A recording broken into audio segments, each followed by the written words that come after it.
අයිබෝවන් මගේ කලින් වීඩියෝ එකේ පොරොන්දු වුණා වගේම රෝමේ අයිකොනික් සිම්බල් එකක් වන කොලොසියම් එක බලන්න මම අද ඔයාලව එක්කගෙන යනවා. ලෝකයේ පැරණිතම සහ විශාලතම වහලක් රහිත තියටර් එක එහෙම නැත්නම් ඇම්ෆි තියටර් එක විදියට තමයි මේ කොලොසියම් එක සලකන්නේ. හොටෙල් එකේ ඉඳලා විනාඩි 15ක් වගේ තමයි පයින් ගියොත් ගත වෙන්නේ. ඔයාලට පේනවා ඇති මම යන්නේ පාර්ක් එකක් මැදින්. මේ පාර්ක් එක තියෙන්නේ ඔප්පියෝ හිල් එකේ. ඔප්පියෝ හිල් එක තියෙන්නේ කොලොසියම් එක ළඟින්මයි. ඒ නිසා මම තීරණය කළා මේ පාර්ක් එක මැදින් තියෙන පාර දිගේම යන්න. මේ පාර්ක් එකේ දෙපැත්තෙම මට පේනවා පරණ නටබුන්. මේ දකුණු පැත්තෙන් ඔයාලට පේන්නේ ටයිටස් සහ ට්‍රේජන් අධිරාජවරුන් ඉදි කරපු බාත්. ඒ කියන්නේ පබ්ලික් බේදින් කම්ප්ලෙක්ස් විදියට ඉදි කරලා තිබිලා තියෙනවා ස්විමින් pool වගේ. මේ පාර්ක් එකට වම් පැත්තෙන් තියෙන්නේ නීරෝ අධිරාජ්‍යයා විසින් ඉදි කරපු ප්‍රසිද්ධ ගෝල්ඩන් හවුස් කියන එක. ඒක ඩෝමස් ඕරියා කියලා තමයි සඳහන් වෙන්නේ. ඩෝමස් ඕරියා කියන්නේ ලතින් වචනයක්. අතීතයේ රෝමේ භාවිතා කරලා තියෙන ලතින් භාෂාව දැනට මෙහි ඉතාලියේ තියෙන ඉතාලි භාෂාව ලතින් භාෂාවෙන් බෙදිලා වූ භාෂාවක්. මගේ අද ප්ලෑන් එකේ විදියට ගෝල්ඩන් හවුස් එක බලන්න වෙන්නේ නැහැ. ඔයාලට මේ පේන පාර්ක් එක ෆොටෝස් ගන්න හරිම ලස්සන වීව් එකක් තියෙන ලොකේෂන් එකක්. කොලොසියම් එකේ ෆුල් පික්චර් එකක් ගන්න පුළුවන්.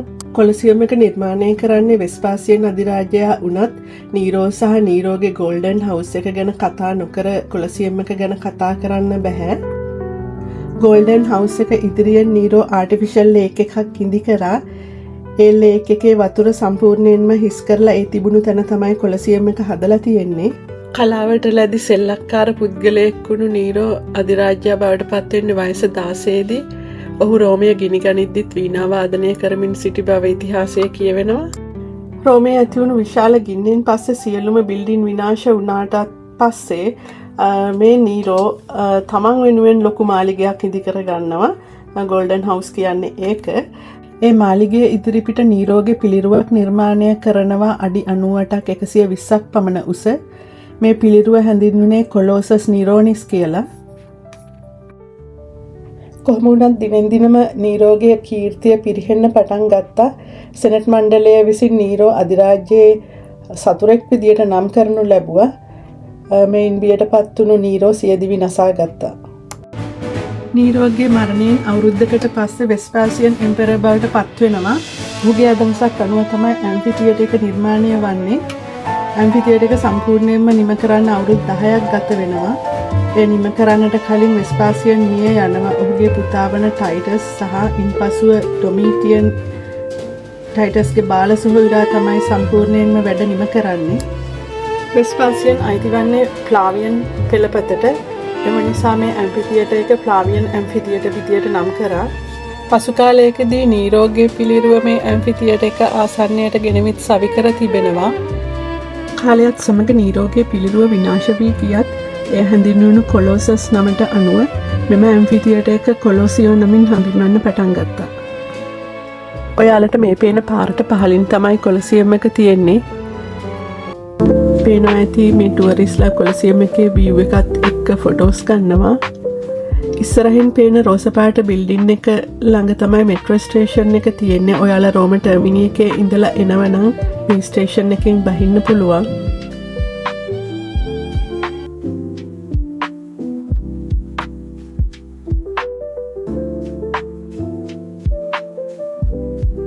අපි පොඩ්ඩක් කතා කරමු මේ ඇම්ෆි තියටර් එක කොහොමද නිර්මාණය වුණේ කියලා. මේ ඇම්ෆි තියටර් එක හදන්න පටන් ගන්න 72 AD. ඒ කියන්නේ මීට අවුරුදු 1956කට කලින්. මේ ඇම්ෆි තියටර් එකේ ෂේප් එක ඕවල් ෂේප් එකක්. මේකේ ෆවුන්ඩේෂන් එක හදලා තියෙන්නේ කොන්ක්‍රීට් වලින්. ඒ කාලේ කොන්ක්‍රීට් වල සිමෙන්ති විදියට භාවිතා කරලා තියෙන්නේ ගිනි කඳු වල අලු. ෆවුන්ඩේෂන් එක දාලා තියෙන්නේ ඕවල් ෂේප් රින්ග්ස් විදියට. මේ කොන්ක්‍රීට් රින්ග් වල දිග මීටර් 189ක් පළල මීටර් 156ක් වෙලා තියෙනවා. ඒ වගේම thickness එක වෙලා තියෙනවා මීටර් 12ක්. සම්පූර්ණ බිල්ඩින් ඒරියා එකට අක්කර 6ක් පමණ යට වෙලා තියෙනවා. මේ තියටර් එක අඩි 164ක් උසයි. තට්ටු 5ක් තිබිලා තියෙනවා. අද වෙනකොට දකින්න තියෙන්නේ තට්ටු 4යි. පස්වෙනි තට්ටුව ලී වලින් හදලා තිබෙන්නේ. ඒ විනාශ වෙලා ගිහින්. මේ තියටර් එකේ මිනිසුන් 50000කට එකවර නරඹන්න පුළුවන්කම තිබිලා තියෙනවා. අද වෙනකොටත් මිනිස්සු 3000ක් එකවර මේ බිල්ඩින් එකේ රැඳී සිටින්න පුළුවන් තත්ත්වයේ ස්ට්‍රෝං බිල්ඩින් එකක්.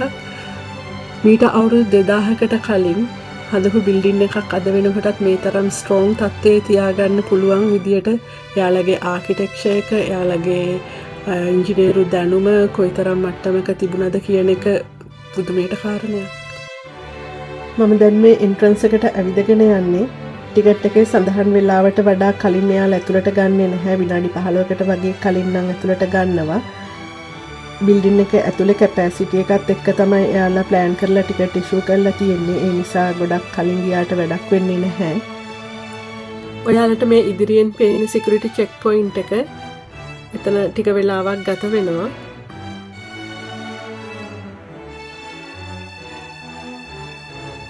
ඇතුළට ගියාට පස්සේ ටිකටින් කවුන්ටර්ස් තියෙනවා. ඔයාලා ඔන්ලයින් ටිකට් එක අරගෙන එනවනම් මෙතනදී ඒක වැලිඩේට් කරගන්න ඕනේ. එයාලා ස්ටිකර් එකක් අලවනවා. ඒ වගේම කලින් වීඩියෝ එකේදී මම කිව්වා අවුරුදු 18ට වඩා අඩු අයට ටිකට් ගන්න ඕනේ නැහැ කියලා. එයාලටත් ප්‍රී ටිකට් එකක් ඉෂුව කරනවා මෙතනදී. ඔයාලගේ ප්‍රී ටිකට් එක රික්වෙස්ට් කරන්න වෙනවා මේ කවුන්ටර්ස් වලට ඇවිල්ලා. මීට අවුරුදු 1946කට කලිනුත් මේ කොලොසියම් එකට නරඹන්නන් ඇතුල් කරේ ටිකට් එකක් ඉෂුව කරලා කියලා කිව්වොත් ඔයාලා විශ්වාස කරනවද? ඇත්තට මේ ටිකට් එක කියන්නේ නම්බර් එකක් එන්ඩෝස් කරපු මැටිබඳුන් කැබැල්ලක්. මේ නම්බර් එකෙන් එයාලා මේ කොලොසියම් එකට ඇතුල් විය යුතු දොරටුව, ඒ වගේම යා යුතු ෆ්ලෝ එක, ඉඳගත යුතු සීට් නම්බර් එක සඳහන් වෙනවා. කොලොසියම් එකේ පළමු මහල් 3ම ආරුක්කු සහිතයි. හැම මහලකටම ආරුක්කු 80 බැගින් තිබෙනවා. බිම් මහලේ ආරුක්කු 80න් 76ක් සාමාන්‍ය ජනතාවගේ පිවිසුම් දොරටු විදියට භාවිතා කරලා තිබෙනවා. ඉතිරි විශේෂ දොරටු 4 ගැන මම පසුව පැහැදිලි කරන්නම්. මේ සාමාන්‍ය ජනතාව සඳහා වෙන්වනු දොරටු වල එදා යොදපු අංක අදත් දකින්න පුළුවන්.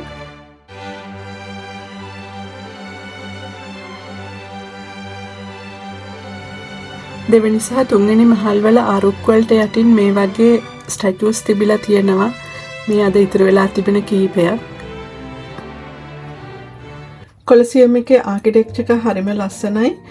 එයාලා ඩිසයින් 4ක කොලම්ස් යොදාගෙන තිබෙනවා එක් මහල් සඳහා.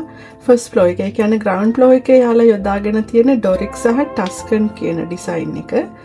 සෙකන්ඩ් ෆ්ලෝර් එකේ යොදාගෙන තිබෙන්නේ අයනික් කොලම්ස් වර්ගය. තර්ඩ් සහ ෆෝර්ත් ෆ්ලෝර් වල යොදාගෙන තියෙනවා කරන්තියන් කියන ඩිසයින් එක. මේ කොලම්ස් වලට යොදාගෙන තිබෙන ගල් වර්ගත් විවිධයි. ග්‍රවුන්ඩ් ෆ්ලෝර් එකට එයාලා යොදාගෙන තිබෙන්නේ ශක්තිමත් ට්‍රැවර්ටයින් ලයිම්ස්ටෝන් එක, සුදු පාට සහ කහ පැහැයට හුරු කොලම්ස්. ඉහළ මහල් සහ ඇතුළත කොලම්ස් විදියට යොදාගෙන තිබෙන්නේ වෝල්කැනික් රොක් වලින් හදපු කොලම්ස්. ඒවා විවිධ වර්ණයන්ගෙන් යුක්තයි. අනිත් විශේෂත්වය තමයි මේ කොලම්ස් හදලා තියෙන්නේ පුරුද්දල නෙමෙයි, තනි කොලම් එකක් විදියටම කපලා ගෙනල්ලා තියෙන්නේ. රෝමයේ පාලනය යටතේ තිබුණු ඊජිප්තුව, ග්‍රීසිය වැනි රටවල් වලින් තමයි මේ කොලම්ස් ගෙනත් තිබෙන්නේ.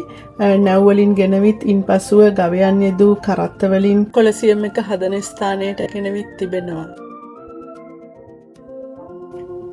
මම දැන් යන්නේ අන්ඩර්ග්‍රවුන්ඩ් ෆ්ලෝ එකට. අන්ඩර්ග්‍රවුන්ඩ් ෆ්ලෝ එකට ඇක්සස් කරන්න නම් ෆුල් එක්ස්පීරියන්ස් ටිකට් එකක් ගන්න ඕනේ.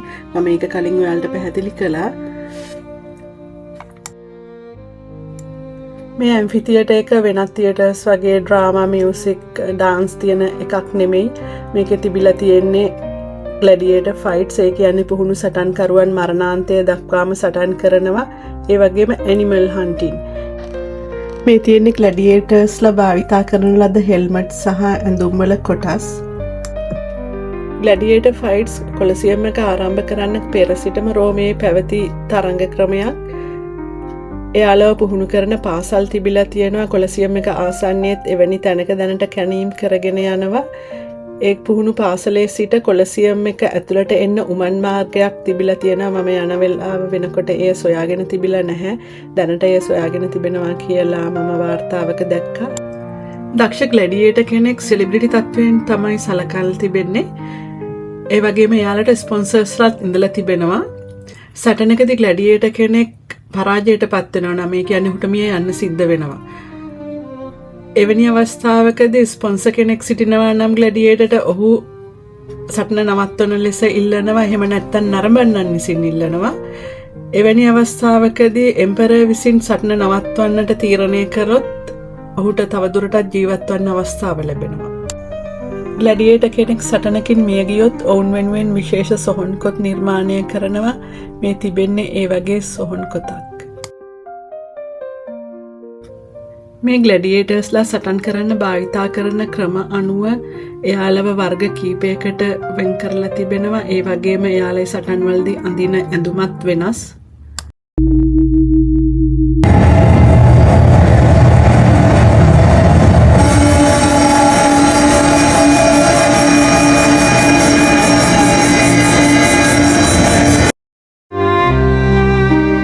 මේ අන්ඩර්ග්‍රවුන්ඩ් ෆ්ලෝ එකේ විවිධ විදිහේ සතුන් සිර කරලා තිබිලා තියෙනවා. අලි, කොටි, වලසුන්, ඒ වගේම යුරෝපයේ දක්නට නොලැබෙන විවිධ සතුන් අප්‍රිකාවෙන් රැගෙන විත් සිර කර තිබෙනවා. ඔවුන් දඩයම් කරන ආකාරය තමයි ස්ටේජ් එකේ පෙන්නලා තියෙන්නේ. ඒ සතුන් එක්ක මරණයට පත් වෙනවා. එහෙම නැත්නම් හන්ට මරණයට පත් වෙනවා. අන්ඩර්ග්‍රවුන්ඩ් ෆ්ලෝ එක ටනල් නෙට්වර්ක් එකක්. මේ ටනල්ස් වලට පොඩි පොඩි කාමර ඕපන් වෙනවා. මේ කාමරවල ග්ලැඩියේටර්ස්ලා රැඳිලා සිටිනවා Tamanගේ වාරය එනතෙක්. ඒ වගේම සිරකරුවන් රඳවා තිබෙනවා මේ කාමරවල. තවත් සමහර කාමරවල සතුන් හිර කරලා තිබෙනවා.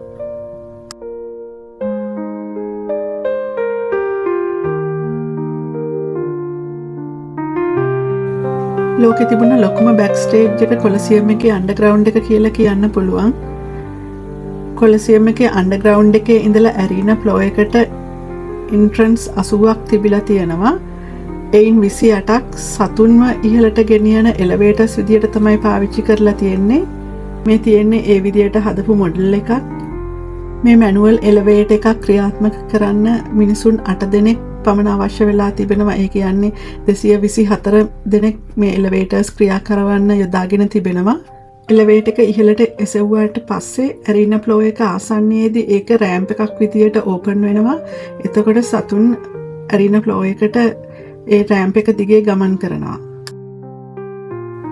ඒ වගේම එදා එලිවේටර්ස් තිබුණු ස්ථානවල ඒ විදියට එලිවේටර්ස් කීපයක් හදලා තියෙනවා. ෆුලි ෆන්ක්ෂන් වෙන එලිවේටර්ස් නෙමෙයි ඒවා. මේ පොඩි කාමරවල තමයි සත්තු රඳවලා තිබිලා තියෙන්නේ. ඒ එක්කම ඔයාලට පේනවා ඇති යටින් කාණු පද්ධතියක් තිබෙනවා. ඒ වයින් තමයි සතුන්ගේ අපද්‍රව්‍ය එළියට ගෙනියලා තියෙන්නේ. ඒ වගේම වැහි වතුර ඉවත් කරන්නත් කාණු තිබිලා තියෙනවා. අන්ඩර්ග්‍රවුන්ඩ් එකෙන් මම දැන් යන්නේ ඇරීනා ෆ්ලෝ එකට. ඇරීනා ෆ්ලෝ එක තමයි කොලසියම් එකේ ස්ටේජ් එක. මේ ස්ටේජ් එක හදලා තිබිලා තියෙන්නේ ලී වලින් සහ ඊට උඩින් දාපු වැලි ලේයර් එකකින්. ලතින් භාෂාවෙන් වැලි වලට කියන්නේ ඇරීනා කියලා. මේ වැලි ලේයර් එකක් යොදා ගන්න හේතුව නම් සුන්දර නැහැ. මේ සටන් වලදී වැగిරෙන ලේ ඉක්මනින් වැලි වලට උරා ගන්නවා. ඒ නිසා තමයි වැලි ලේයර් එකක් යොදාගෙන තිබෙන්නේ. ඊළඟ සටන් සඳහා ඊළඟ අවස්ථාව සඳහා බිම පිරිසිදු කරන්න පහසු වන්න තමයි එහෙම යොදාගෙන තිබෙන්නේ. අද වෙනකොට ඒ ස්ටේජ් එක නැති වුණත් නැවත කොටසක් ප්‍රතිනිර්මාණය කරලා තියෙනවා ලී වලින්. මම කලින් සඳහන් කරා කොලසියම් එකට ඇතුල් වෙන්න දොරටු 80ක් තිබුණා. විශේෂ දොරටු 4ක් තිබුණා කියලා. ඒ විශේෂ දොරටු 4න් දෙකක් මේ ඇරීනා ෆ්ලෝ එකේදී දකින්න පුළුවන්. නැගෙනහිර දොරටුව සහ බටහිර දොරටුව. නැගෙනහිර දොරටුව සඳහන් වෙන්නේ ගේට් ඔෆ් ලයිෆ් කියලා. ඒ ගේට් එකෙන් තමයි ග්ලැඩියේටර්ස්ලා ඇතුළට ඇවිත් තියෙන්නේ. බටහිර දොරටුව නම් කරලා තියෙන්නේ ඩෝ ඔෆ් ඩෙත් කියලා. මිය යන සතුන් තුවාල වන සහ මිය යන ග්ලැඩියේටර්ස්ලා ඉවත් කරලා තිබෙන්නේ මේ දොරටුවෙන්.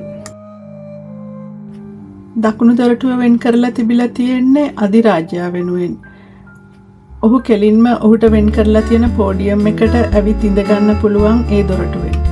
ඒ වගේම උතුරු දොරටු වෙන් කරලා තියෙන්නේ ප්‍රභූ ජනතාවට ඔවුනුත් සාමාන්‍ය ජනතාව සමග ගැටෙන්නේ නැතුව කෙලින්ම ඔවුන්ට වෙන් කරලා තිබෙන මේ විශේෂ ආසනවලට ඇවිත් ඉඳ ගන්න පුළුවන්. එදා කොලසියම් එකේ සීට් වෙන් කරලා තිබිලා තියෙන්නේ සමාජ තත්ත්වය අනුව. ග්‍රවුන්ඩ් ලෙවල් එක තමයි මේ ස්ටේජ් එක හොඳටම දකින්න පුළුවන් ලෙවල් එක. ඒක වෙන් කරලා තිබිලා තියෙන්නේ එම්පරර්ට. ඔහුට වෙනම පෝඩියම් එකක් තිබිලා තියෙනවා. ඒ වගේම වෙස්ටල් වර්ජින්ස්ලට. වෙස්ටල් වර්ජින් කියන්නේ කවුද කියලා මම ඊළඟ වීඩියෝ එකේදී පැහැදිලි කරන්නම්. ඒ වගේම සෙනටර්ස්ලට මාබල් සීට් තිබිලා තියෙනවා. අදටත් මේ මාබල් සීට් වලින් කොටසක් දකින්න පුළුවන්. සෙකන්ඩ් ලෙවල් එක වෙන් කරලා තිබිලා තියෙන්නේ පොහොසත් මිනිස්සුන්ට, නයිට් වරුන්ට. තුන්වෙනි ලෙවල් එක වෙන් කරලා තිබිලා තියෙන්නේ සාමාන්‍ය රෝමන් සිටිසන්ස්ලට. ඊළඟට 4th and 5th levels වෙන් කරලා තිබිලා තියෙන්නේ දුප්පත් අයට සහ කාන්තාවන්ට. කොලසියම් එක පළමුව අරට විවෘත කරන අවස්ථාවේ පළවෙනියෙන්ම කරලා තියෙන්නේ නාවල් බැටල් එකක්. ඒ වන විට අපි අද දකින අන්ඩර්ග්‍රවුන්ඩ් එකේ ඔක්කොම ටනල්ස් තිබිලා නැහැ. සම්පූර්ණයෙන්ම ඇරීනා ෆ්ලෝ එක දක්වාම වතුරෙන් පුරවලා තමයි නැව් ගෙනල්ලා ඒ බැටල් එක කරලා තියෙන්නේ. ඉන් පැය 3ක් ඇතුළත සම්පූර්ණයෙන්ම වතුර ඉවත් කරලා සම්පූර්ණයෙන්ම ඇරීනා ෆ්ලෝ එක හදලා ඊළඟ ග්ලැඩියේටර් ෆයිට්ස් වලට ලෑස්ති කරලා තියෙනවා. ආරම්භක දිනේ සිට දින 100ක් එක දිගටම මේ විදියට ඇනිමල් හන්ටින්, ග්ලැඩියේටර් ෆයිට්ස් ඒ විදියට දිගටම කරගෙන ගිහින් තියෙනවා. පළවෙනි දින 100 ඇතුළත සතුන් 900කට වඩා මියගිය බව තමයි කියන්නේ. හැම දිනකම උදෑසන තමයි ඇනිමල් හන්ටින් කරලා තියෙන්නේ. ඒකත් මේ ෆ්ලෝ එක ජංගල් එකක් විදියට හදලා ආටිෆිෂල් කඳු විදියට හදලා ඒක ඩ්‍රාමා එකක් විදියට තමයි කරගෙන ගිහින් තියෙන්නේ. ඉන්පසුව දහවල් කාලයේ තමයි සිරකරුවන්ට මරණ දඬුවම් ලබා දීලා තියෙන්නේ. බොහෝ විට ඔවුන්ට සිදුවන්නේ ග්ලැඩියේටර් කෙනෙක් සමග සටන් කරන්නට හෝ එහෙම නැත්නම් සතෙකුට ගොදුරක් වන්න. හවස් කාලයේ තමයි ග්ලැඩියේටර් ෆයිට්ස් තිබිලා තියෙන්නේ. මේ ග්ලැඩියේටර් ෆයිට්ස් වලට අමතරව පරණ මිත්‍යා කතාවල විදියට නාට්‍ය විදියටත් රඟ දැක්වීම් කරලා තියෙනවා කියලා කියනවා. මම මේ දැන් ඉන්නේ 3 වෙනි තට්ටුවේ. පහළ ඇරීනා ෆ්ලෝ එකේ ඉන්න මිනිස්සු ගොඩක් පොඩියට තමයි මෙතෙන්ට පේන්නේ. 4 වෙනි තට්ටුවට යන පඩිපෙළ තිබුණත් ඒවට ඇක්සස් දෙන්නේ නැහැ. කොලසියම් එකේ අරින්න වහන්න පුළුවන් විදියට වහලක් තිබිලා තියෙනවා. රෙදි වලින් තිබුණු වහලක් රුවල් වලට භාවිතා කරන රෙදි තමයි භාවිතා කරලා තියෙන්නේ. නාවිකයන් 240 දෙනෙක් එය ක්‍රියාත්මක කරවන්න යොදාගෙන තිබෙනවා. අවුරුදු 500ක පමණ කාලයක් ක්‍රියාත්මක වුණ කොලසියම් එක අත්හැර දමනු ලබනවා. ඉන්පසුව මෙහි තියෙන ගල් සහ මාබල්ස් වෙනත් බිල්ඩින් හදන්න ගෙන ගොස් තිබෙනවා. ඔයාලට පේනවා ඇති මේ පැත්තේ පිටත බිත්ති සම්පූර්ණයෙන්ම විනාශ වෙලා තියෙන්නේ. ඇතුළත ස්ට්‍රක්චර් එක විතරයි ඉතුරු වෙලා තියෙන්නේ. 19 වෙනි ශතවර්ෂයේදී තමයි නැවතත් මෙය සංරක්ෂණ කටයුතු වලට පටන් අරගෙන තියෙන්නේ. කොලසියම් එකේ ඇරීනා ෆ්ලෝ එකේ සිදුවුණු දේ කොයිතරම් අමානුෂික වුණත් මේ ආකිටෙක්චර් එක ඒකම තිබුණු ඉංජිනේරින් ටෙක්නොලොජි එක, ප්‍රොසෙස් ප්ලෑනින් එක හරිම ලස්සනයි. මෙහි රැඳී සිටින 50,000ක නරඹන්නන් විනාඩි 15ක් ඇතුළත සම්පූර්ණයෙන්ම ඉවත් කරන්න පුළුවන් විදියට තමයි බිල්ඩින් එක ඩිසයින් කරලා තිබිලා තියෙන්නේ. වර්තමානයේ තිබෙන ස්ටේඩියම් වලත් ක්ලවුඩ් කන්ට්‍රෝල් කරන්න මේ ඩිසයින් එක තමයි යොදාගෙන තිබෙන්නේ. අවුරුදු 2000කට කලිනුත් මෙයාලට තිබුණු මේ දක්ෂකම ගැන ඕනම කෙනෙක් ඉම්ප්‍රෙස් වෙනවා. කොලසියම් එක බලන්න එනවනම් ඒ ගැන පොඩි කියවීමක් කරලා આવොත් හරිම වටිනවා. එහෙම නැත්නම් ගයිඩ් කෙනෙක් ගන්න. මම මේ වීඩියෝ එකේ මේ තරම් විස්තර කියන්න අදහස් කළෙත් ඒ නිසාම තමයි. සමහර විට ඔයාලට මේක බලන්න එන්න වෙන්නේ නැති වෙන්න පුළුවන්. එහෙම කෙනෙකුටත් කොලසියම් එක බැලුවා වගේම ගොඩක් විස්තර මම ලබා දුන්න කියලා හිතනවා. මේ පැරණි සිටි සෙන්ටර් එක වුණු රෝමන් ෆෝරම්ස් වල විස්තරත් සමග ඊළඟ වීඩියෝ එකේදී හමු වෙමු. මගේ වීඩියෝ එකෙන් ඔබේ දැනුමට අලුතින් යමක් එකතු කරගත්තා නම් වීඩියෝ එකට ලයික් එකක් දාන්න. ඒ වගේම channel එක subscribe කරලා තියාගන්න. ඉදිරියේදීත් මේ වගේ වීඩියෝස් ගෙන එනවා.